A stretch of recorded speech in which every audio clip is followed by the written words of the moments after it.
माँ बाप का पक्षपात और टूटते रिश्ते। क्यों कुछ माँ बाप अपनी ही औलाद के दर्द को अनदेखा करके बेटियों, दामादों और रिश्तेदारों की राय को ज़्यादा महत्व देते हैं?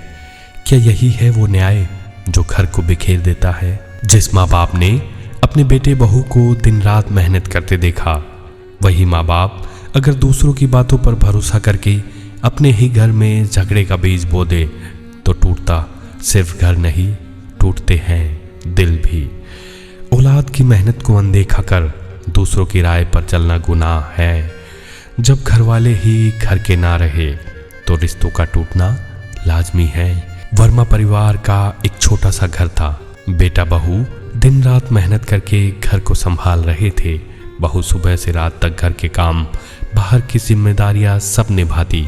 बेटा नौकरी करके हर महीने घर के खर्च पूरे करता। लेकिन माँ बाप अक्सर दूसरे रिश्तेदारों की राय मानने लगे। कभी बेटी फोन पर कह देती, माँ बहू तो तुम्हें दबा रही है। कभी दामाद सलाह दे देता, आपको घर में अपना वजूद दिखाना चाहिए। तो कभी रिश्तेदार ताने मारते, तुम्हारा बेटा बहू तुम्हें समझते ही नहीं। धीरे धीरे माँ बाप ने अपनी ही औलाद पर शक करना शुरू कर दिया। बिना वजह बहू को ताने, बेटे से उलझना और घर की हर बात बाहर जाकर बताना। झगड़े बढ़ते गए, घर का माहौल जहरीला हो गया। बेटा बहू टूटते रहे पर बोले नहीं, क्योंकि वो जानते थे माँ बाप को गलत साबित करना खुद को ही छोटा करना है। मगर ये सवाल है, क्या माँ बाप ने कभी ये सोचा कि घर तोड़ने वाली राय रिश्तेदारों को क्यों भाती है? क्योंकि घर जब टूटता है नुकसान सिर्फ बेटे बहू का होता है, बाकी सब तो तमाशा देखते हैं। अपनों पर यकीन करो, गैरों की बातों पर नहीं।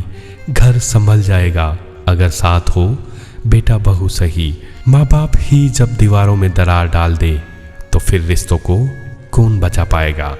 माँ बाप का सम्मान करना हर बेटे बहू की जिम्मेदारी है, पर माँ बाप को भी चाहिए कि वो अपनी औलाद की मेहनत को समझे, न कि दूसरों की बातों में आकर घर में दरार डाले। बेटियों और रिश्तेदारों की राय मायने रखती है, पर वो सिर्फ सलाह होनी चाहिए, फैसले नहीं। घर तब चलता है जब बेटा बहू और माँ बाप एक दूसरे पर भरोसा करे, दूसरों की राय पर नहीं। अपनों के साथ पर घर बनता है। घर वही है जहाँ भरोसा जिंदा हो, जहाँ माँ बाप अपने बहू बेटों को अपना समझे।